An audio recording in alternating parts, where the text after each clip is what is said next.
Welcome back, अस्सलाम वालेकुम। एक बार फिर आज का टॉपिक जो है वो है कॉन्सेप्चुअल क्वेश्चन है कि चार्ज टू मास वैल्यूज़ पर हमने अच्छे खासे लेक्चर्स दे चुके हैं।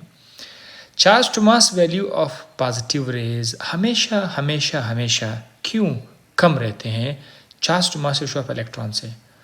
हालांकि इलेक्ट्रॉन प्रोटॉन से 1836 गुना ज़्यादा वज़नी है। इलेक्ट्रॉन बहुत बहुत हल्का है प्रोटॉन से। लेकिन जब चार्ज टू मास रेशो की बात आती है तो बात उलट हो जाती है। Charge to mass ratio electron का बहुत बड़ा है। पॉजिटिव रेज में मुख्तलिफ गैसेस का चार्ज टू मास रेशो छोटा है। तो क्यों ऐसा है? Why positive rays EM value is always less. इसका मैं आपको एक रीज़न बताता हूँ। बहुत सारे लोग एकदम से समझ गए होंगे।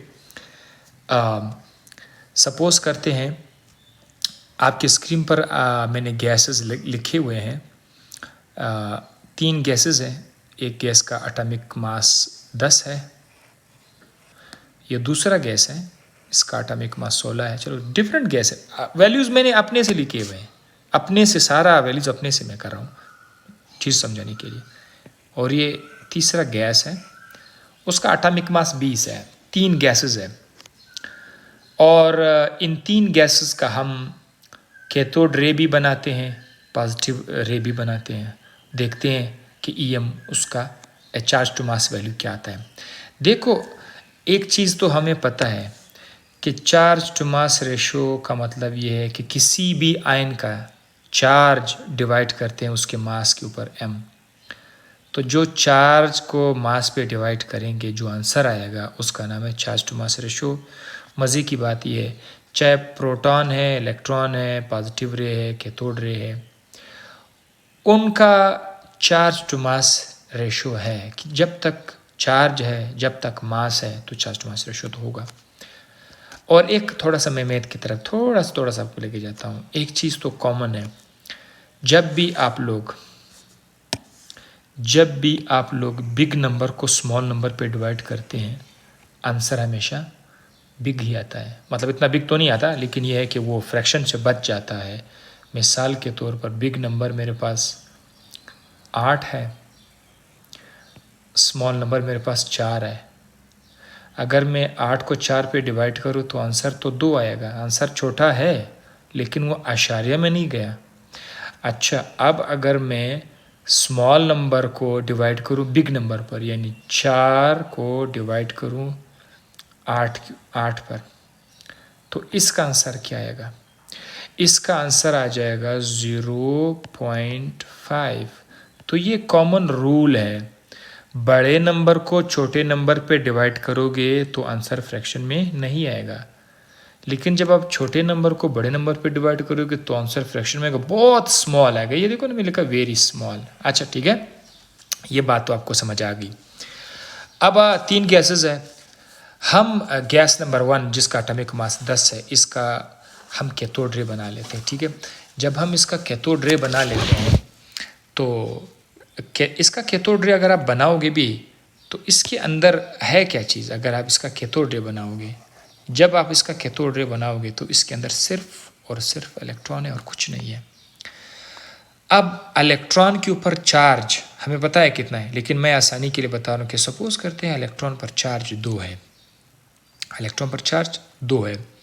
इलेक्ट्रॉन का वजन बहुत बहुत बहुत कम है। नीचे जो आपको नंबर नज़र आ रहा है 0.01, ये मास है। ये किस चीज़ का मास है? Mass of the electron. और ये जो 2 है ये क्या है? Charge of the electron. Electron का चार्ज है। तो जब आप 2 को 0.01 पे डिवाइड करेंगे, ज़रा देखो आंसर कितना आता है। चेक करो ज़रा अपने मोबाइल से, आंसर आ जाएगा 2000। तो गैस नंबर 10, गैस नंबर 10 का कैथोड रे हमने बनाया, उसका चार्ज टू मास रेशो कितना आया? 2000 आ गया। माशाल्लाह। अच्छा जनाब, गैस नंबर 16, इसका हम कैथोड रे बना लेते हैं। जब आप गैस नंबर 16 का कैथोड रे बनाएंगे तो उसके कैथोड रे में कुछ नहीं होगा, सिर्फ और सिर्फ इलेक्ट्रॉन ही होंगे। ये भी आपको पता है और हम डिस्कस कर चुके हैं। चाहे गैस कोई भी हो, उसका कैथोड रे हमेशा सेम रहता है। तो इसमें भी इलेक्ट्रॉन आएंगे, उसका भी चार्ज कितना होगा, इलेक्ट्रॉन का चार्ज 2 है, तो इलेक्ट्रॉन का तो मास हमेशा में पता है 0.01 ही रहेगा। अगर वहाँ पर चार्ज इलेक्ट्रॉन का मास 0.01 है तो यहाँ पर भी तो इलेक्ट्रॉन का मास 0.01 ही होगा। वैसे ये मास ऑफ इलेक्ट्रॉन नहीं है, मैं समझा रहा हूँ, ठीक है। तो इसका आंसर अगर आप चेक करोगे ना, चार्ज टू मास रेशो वही 2000 आएगा। Charge to mass ratio same है, हालांकि गैसेस डिफरेंट है। ये देखो, ये गैस नंबर 3 जिसका एटॉमिक मास 20 है, इसका अगर आप कैथोड रे बनाओगे ना तो उसका कैथोड रे में सिर्फ इलेक्ट्रॉन होंगे। अगर आप उनका charge to mass ratio check करोगे तो आंसर वही 2000 आएगा। Charge to mass ratio will remain same for in case of cathode rays, लेकिन पॉजिटिव रे के केस में अगर आप आ जाएंगे, देखिए गैस नंबर 10 का अगर मैं पॉजिटिव रे बनाऊं, ठीक है, गैस नंबर 10 का अगर मैं पॉजिटिव रे बनाऊं तो ज़ाहिर है इसका इलेक्ट्रॉन, एक गैस का एक मॉलिक्यूल है, उस मॉलिक्यूल से एक इलेक्ट्रॉन निकल जाएगा, इलेक्ट्रॉन तो उसे निकल जाएगा और इस पर एक पॉजिटिव चार्ज आएगा। तो ये जो पॉजिटिव चार्ज है ये हमारा पॉजिटिव आयन है, ये पॉजिटिव चार्ज हमें पॉजिटिव रे देगा गैस नंबर 10 का। तो अगर इसका हम charge to mass ratio find कर लेते हैं, इसका चार्ज वैसे जो इलेक्ट्रॉन पर चार्ज 2 था हम वही 2 कर लेते हैं, ठीक है, चार्ज तो ठीक है, चार्ज चेंज नहीं होगा, ठीक है, चार्ज 2 है लेकिन इसका वज़न 10 है, मास इसका कितना है 10 है। अब आप 2 को 10 पे ज़रा डिवाइड करके चेक करें कितना आंसर आता है। अगर आप इसका आंसर चेक करोगे ना तो ये आ जाएगा 0.2 आंसर आएगा, राइट। गैस नंबर 2, इसका आप ना पॉजिटिव रे बना ले, इससे इलेक्ट्रॉन निकल जाएगा, इस पर पॉजिटिव चार्ज आ जाएगा। ये जो पॉजिटिव आयन है ये पूरा एक आयन है, इससे एक इलेक्ट्रॉन आपने निकाला हुआ है लेकिन इसका मास 16 है, ठीक है, इसके अंदर बहुत ज़्यादा प्रोटॉन है, तो ये तो और भी वजनी है ये गैस। इसका पॉजिटिव आयन क्या करेगा, इसका पॉजिटिव आयन जब आप बनाओगे आगे लेके जाओगे, चार्ज तो वही 2 ही रहेगा, चार्ज तो हमेशा 2 ही रहेगा, लेकिन इसका वजन कितना है 16 है। अब आप 2 को 16 पे डिवाइड करिए, आपका आंसर उससे भी कम आएगा। अगर आप 2 को 16 पे डिवाइड करोगे तो उसका आंसर इससे भी कम आएगा। ओह माय गॉड, यहाँ पर मैंने 2 डिवाइडेड बाय 16, आंसर आएगा 0.125, इसका आंसर आएगा 0.125। ओह माय गॉड, ये तो उससे भी कम हुआ, ये तो उससे भी कम, ये 0.2 नहीं, ये 0.1 है दरअसल। हाँ, ये कुछ लड़के कंफ्यूज हो जाएंगे, ये 0.1 है भाई, ये 0.1 है। अच्छा, तीसरे गैस का अगर आप पॉजिटिव रे बनाओगे तो उसका चार्ज तो वही है, ज़ाहिर पॉजिटिव आयन बनेंगे, उधर से भी आपका इलेक्ट्रॉन निकल जाएगा, आपका पॉजिटिव रे बनाएगा, ये सारा ड्रामा हम बता चुके हैं।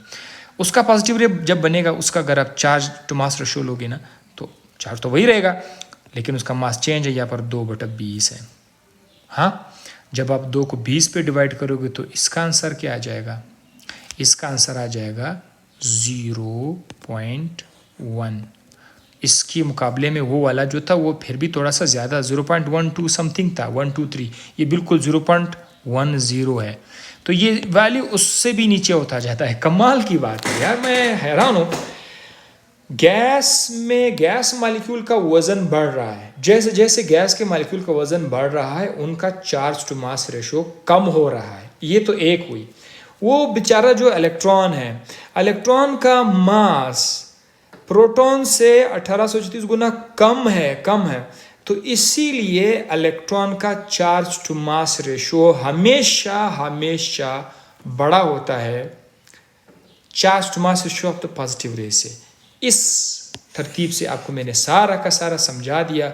आई होप आपको समझ आ गया होगा। इंटरेस्टिंगली कैसे समझ नहीं आया होगा, समझ आया होगा तो एक स्माइल पास कर दे, इस बार मुझे भी एक स्माइल पास कर दे। आसपास आपके घर में आपके अजीज़ व क़रीब माँ बाप बैठे हुए हैं, उनको भी एक अच्छा सा स्माइल दे दे, एक अच्छी सी फ़िज़ा कायम कर ले। अल्लाह हाफिज़।